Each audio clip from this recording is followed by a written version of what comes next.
DARPA Vader and the evil Intel empire inside, uncovering the DoD Sith Lords that control your laptop.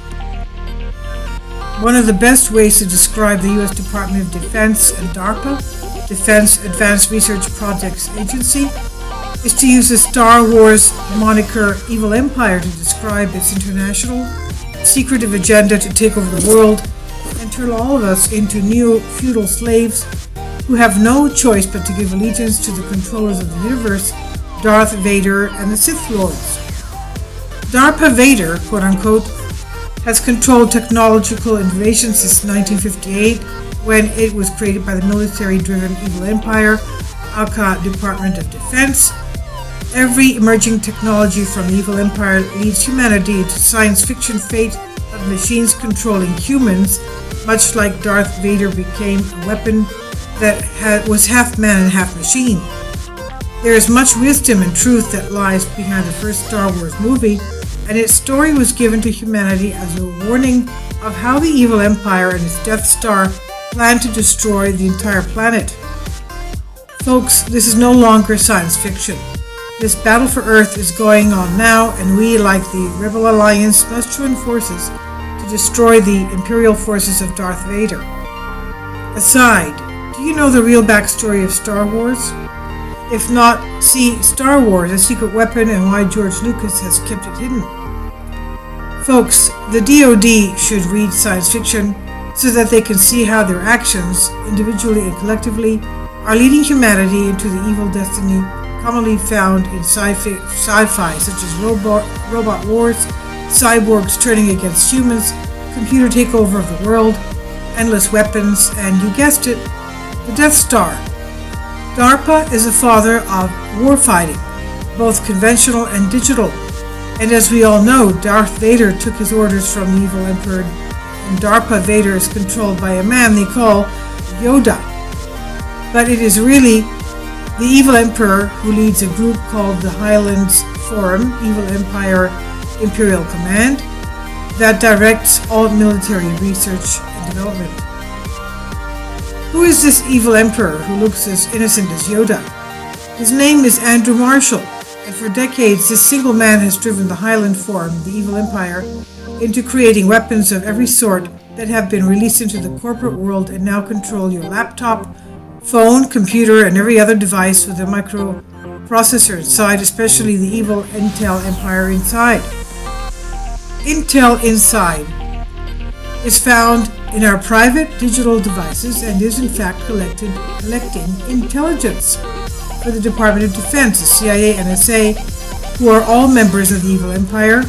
And yes, the one they call Yoda is actually the Evil Emperor in disguise who controls DARPA Vader and the evil Sith Lords of War. He does not have lightning bolts shooting out of his fingers unless, of course, he uses one of his many DARPA inventions to do so.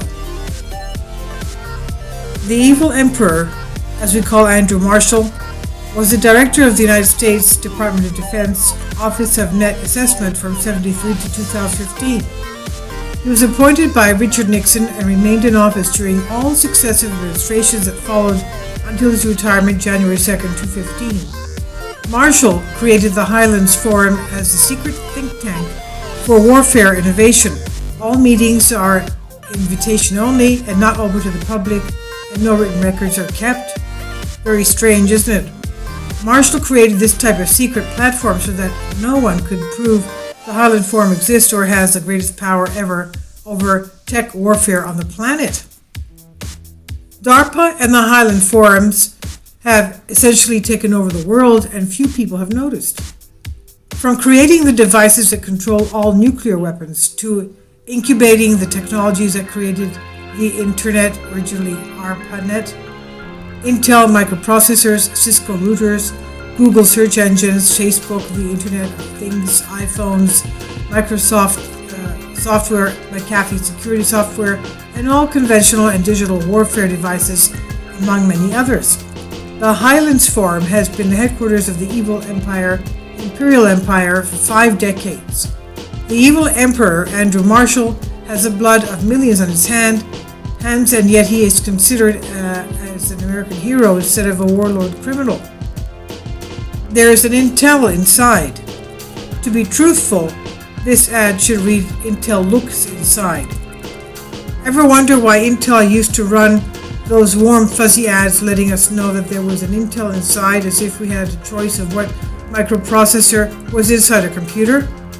They had a monopoly on microprocessors for decades, and certainly end-using consumers didn't have a choice of what components were inside their computers. Why would Intel spend money on ads to make us feel good about Intel? For goodness sake, it's just a microchip in your computer. Key point. What if we were to tell you that inside every Intel microprocessor is a similar processor that lets the Sith Lords at Intel, who work for the Department of Defense, control every aspect of your computer remotely, no matter what encryption codes you use? Yes, the evil Emperor, Andrew Marshall, was able to retire 2 years ago at age 94, knowing that the Empire's control has reached into every digital device in the world through the good work of his best student, DARPA Vader. The only thing left for the evil Emperor to do is activate the Death Star, which, as you will see, is the DARPA fortune plans below, has already been built. The question is, will Luke Skywalker show up and defeat the evil Empire? Intel-based PCs permanently hackable. To be truthful, this ad should read Intel controllers of tomorrow. All Intel microprocessor chips have a built-in backdoor that allows complete remote access to your PC. To a PC through a second physical processor embedded within the main processor, which has its own operating system embedded in the chip. It's being advertised as something that will allow IT professionals the ability to remotely troubleshoot a PC. Intel's latest x86 chips contain a secret backdoor with an embedded subsystem called the Management Engine, ME, that functions as a separate CPU and cannot be disabled, and the code is proprietary. The Management Engine is a dedicated microcontroller on all recent Intel platforms. The first versions were included in the network card and later moved into the chipset, where it shares flash with the BIOS but is completely independent of the CPU. It contains IT professionals. It allows them to view the contents of hard drives, check the memory, hunt for problems on a machine remotely, or take over the entire system. Even an encrypted hard drive can be monitored and controlled by the process with a processor that already has your encryption key. There is more than just the NSA monitoring your calls, emails, and transmissions. There is Intel DARPA inside your computer. Intel collects intelligence, but it also provides a backdoor to control, to turn off your computer at will, just like it has been demonstrating that Cisco routers have a backdoor open to the NSA. A backdoor is a method of bypassing normal authentication in a crypto system used for securing unauthorized remote access to a computer. The key point is this: the word Intel was used for this DARPA product because it is collecting personal intelligence from you that can be used against you anytime the evil empire decides it is to be done. Why does DARPA, through Intel, have open access to all of your files and your computer? DARPA funded all of the original development of microprocessors. Intel is a front for DARPA and the military efforts to create, control, and weaponize all digital platforms through cyber warfare. DARPA, ARPANET, DARPANET, the Internet, and the microprocessors are military creations that were allowed to come into public marketplace only after the Department of Justice and the CIA, through the In-Q-Tel, installed backdoor to control these powerful digital platforms of war fighting. Some European-made chips used in defense contracts have a built-in kill switch that can be accessed remotely to disable a microprocessor remotely on weapons that use a chip. The Pentagon has realized that it no longer controls who manufactures the chips that go into its increasingly complex systems. Nearly every military system today contains some commercial hardware. No entity, no matter how well funded, can afford to manufacture its own safe versions of every chip and every piece of equipment.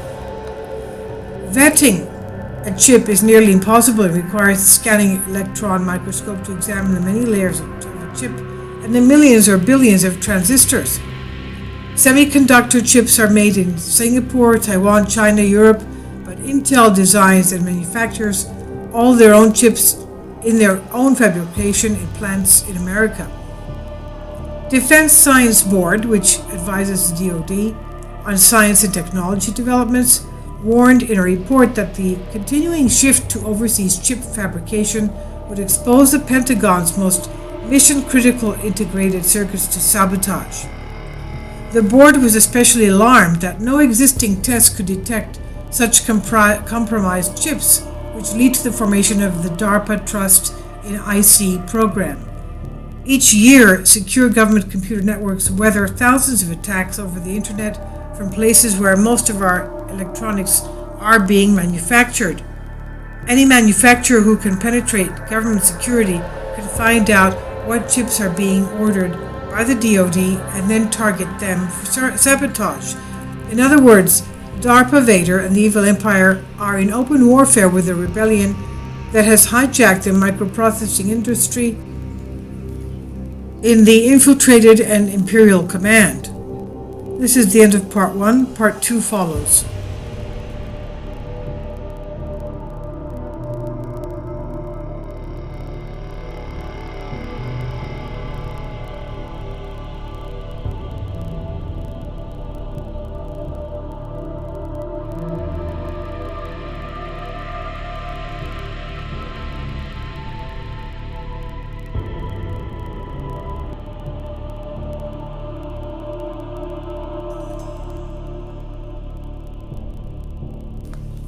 DARPA Vader and the evil Intel empire inside, uncovering the Department of Defense Sith Lords that control your computers, part 2. Calling on rebels of the Alliance to take out the real Death Star. Fellow patriots and rebels of the Alliance, we have taken the plans of the Galactic Empire's Death Star and trust that you will know what to do with this intel.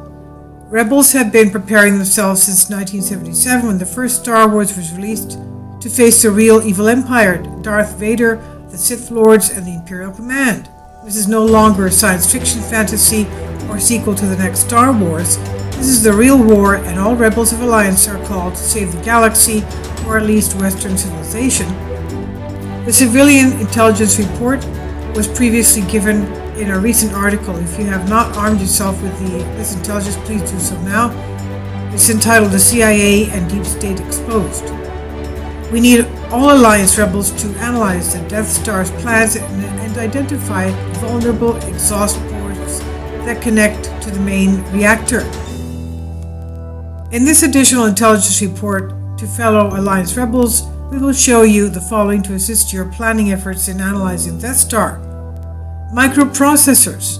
The Internet, Cisco Systems, Google, and Intel were all DARPA projects that were allowed to flourish with new technologies created and funded by the military for cyber warfare. Most high-tech moguls are simply frontmen selling DARPA and In-Q-Tel, CIA's DARPA products that control our lives and spy on us continually. Intel processors have a backdoor built into the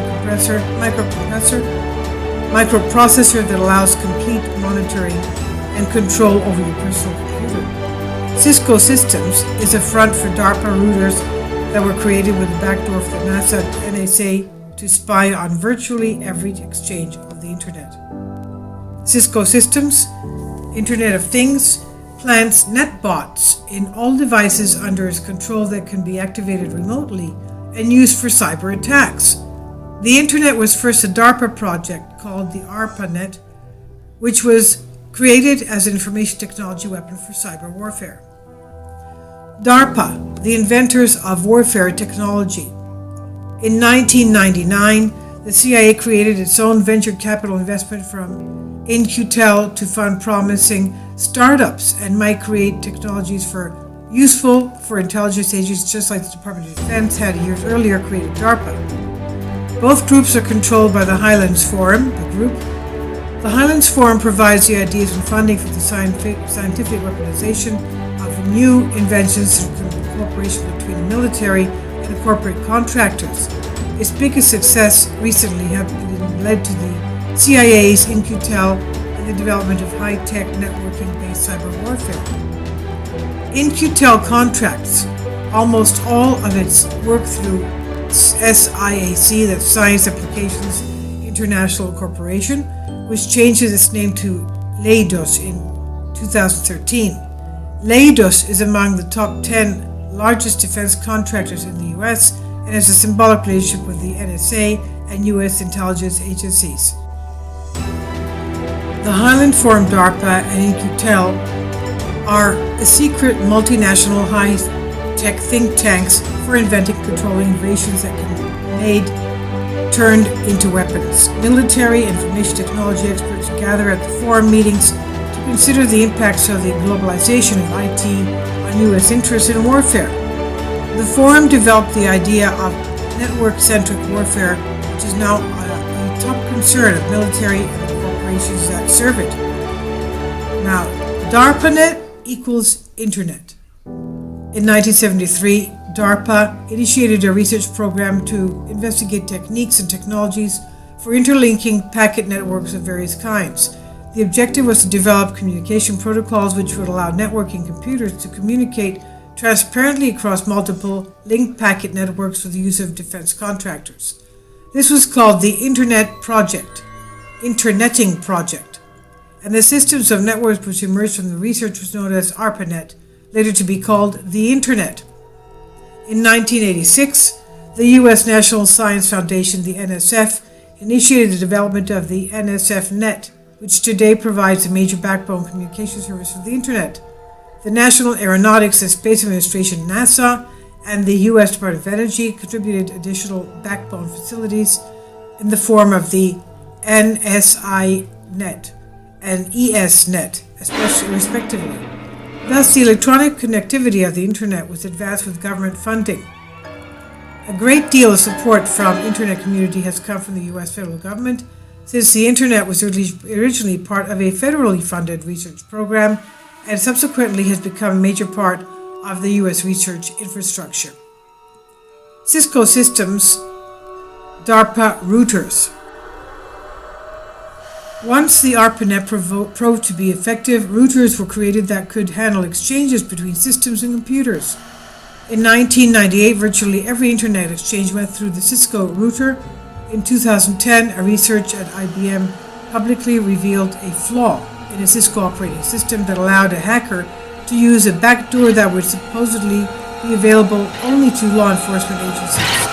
The intruder could hijack the Cisco device and use it to spy on all communications passing through it, including the content of emails, leaving products vulnerable to attack, particularly ubiquitous software programs like those produced by Microsoft. These backdoors put millions of customers and their private information at risk and jeopardizes the security of electrical power facilities, public utilities, and transportation systems.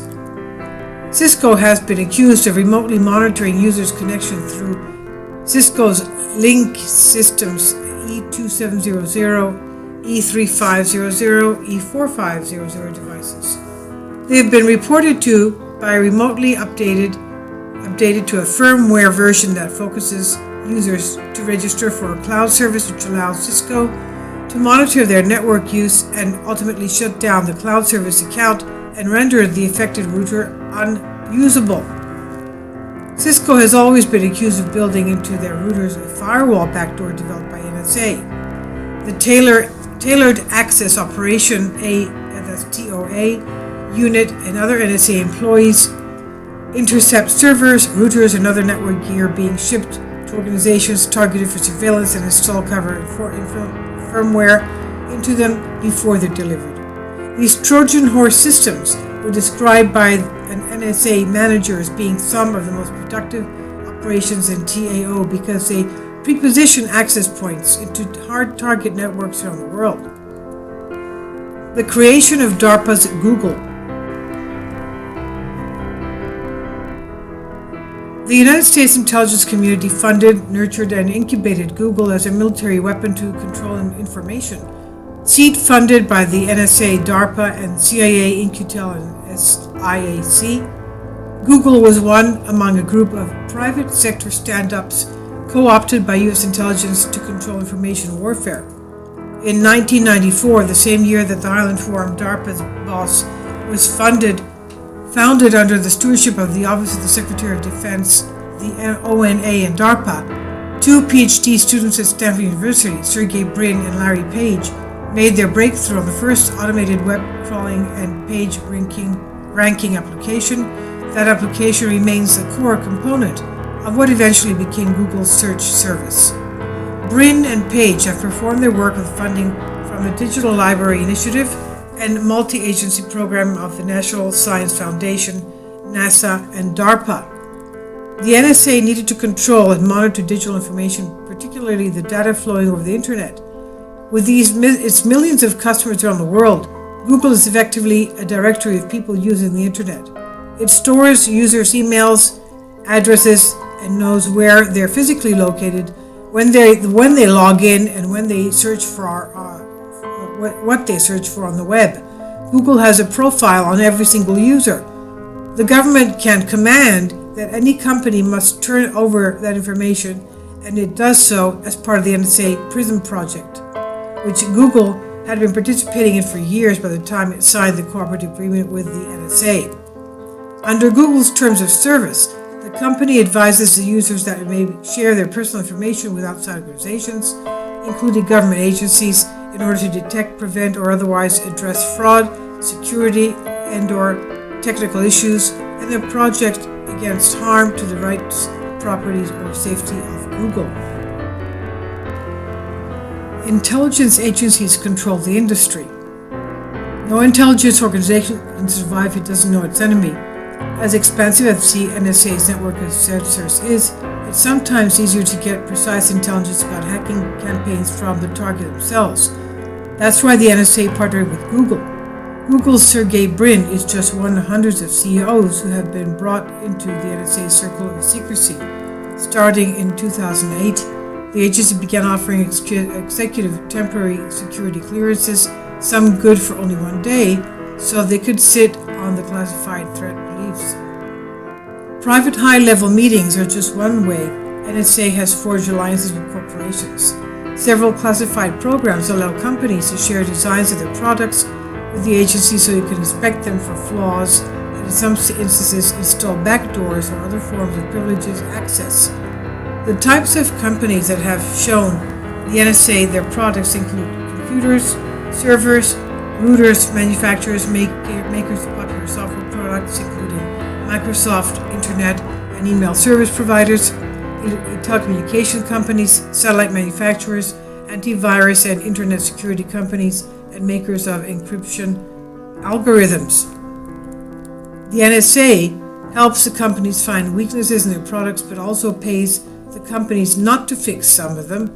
Those weak spots give the agency an entire point for spying or attacking foreign governments that install products in their intelligence agencies, their militaries, and also their critical infrastructure.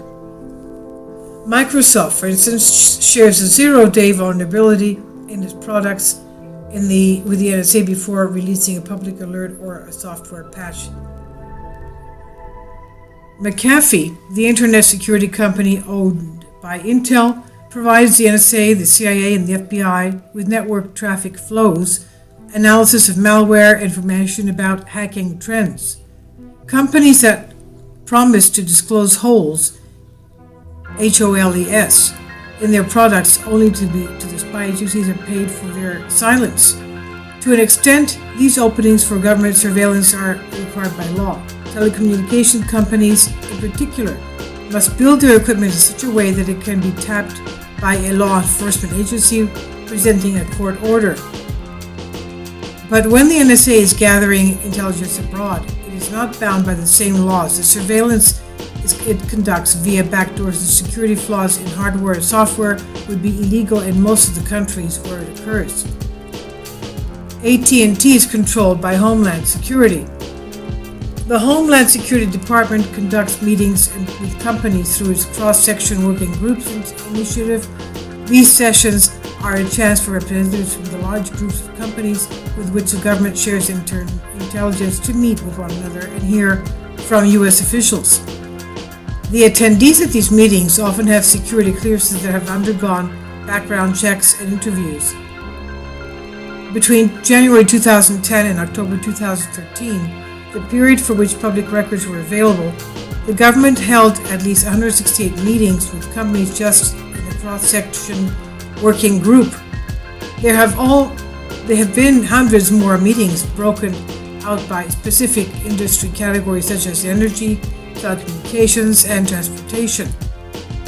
Though this exchange of intelligence, the government is creating a cybersecurity database. It's a security business. AT&T and Centrelink are, in effect, its private sentries, selling protection to selected corporations and industries. AT&T has one of the longest histories in any company participating in government surveillance. Most phone calls in the U.S. pass through AT&T equipment at some point, regardless of which carrier initiates them. The company's infrastructure is one of the most important and frequently tapped repositories of electronic intelligence for the NSA and U.S. law enforcement agencies. CenturyLink, which has headquarters in Monroe, Louisiana, has been a less familiar name in intelligence circles over the years. In 2011, the company acquired Q West Communications, which is now part of the NSA extent and security apparatus. DARPA's history. DARPA's history is littered with death and destruction. DARPA and In-Q-Tel, through the Highlands Forum Group, have driven research and development for the military that has cost American taxpayers trillions of dollars. This same technology is also shared with countries throughout the world through open source sharing. The U.S. Department wants our enemies to have the technology so that they can be spied upon with ever more sophisticated technology and attacked with ever better weapons. Key point: if both sides have same technology and weapons, then the military-industrial complex always needs more money to spend on bigger and better weapons continuously. Areas of focus and discovery for DARPA over history include NASA space projects, information processing, ARPANET, that's in the Internet, ballistic missile defense, nuclear test detection, counterinsurgency, computer processing, behavioral researches, material science, sensors, surveillance, radar, infrared sensors, X-ray, gamma ray detectors, global positioning satellites, information processing, tactical technologies, time sharing systems, worldwide packet switching networks, packet radio networks, packet satellite networks, artificial intelligence, speech recognition, signal processing, robotics, hypermedia systems, virtual reality, personal computing, space technology, tactical armed anti-armor protests, programs, infrared sensors for space-based surveillance, high-energy laser technology,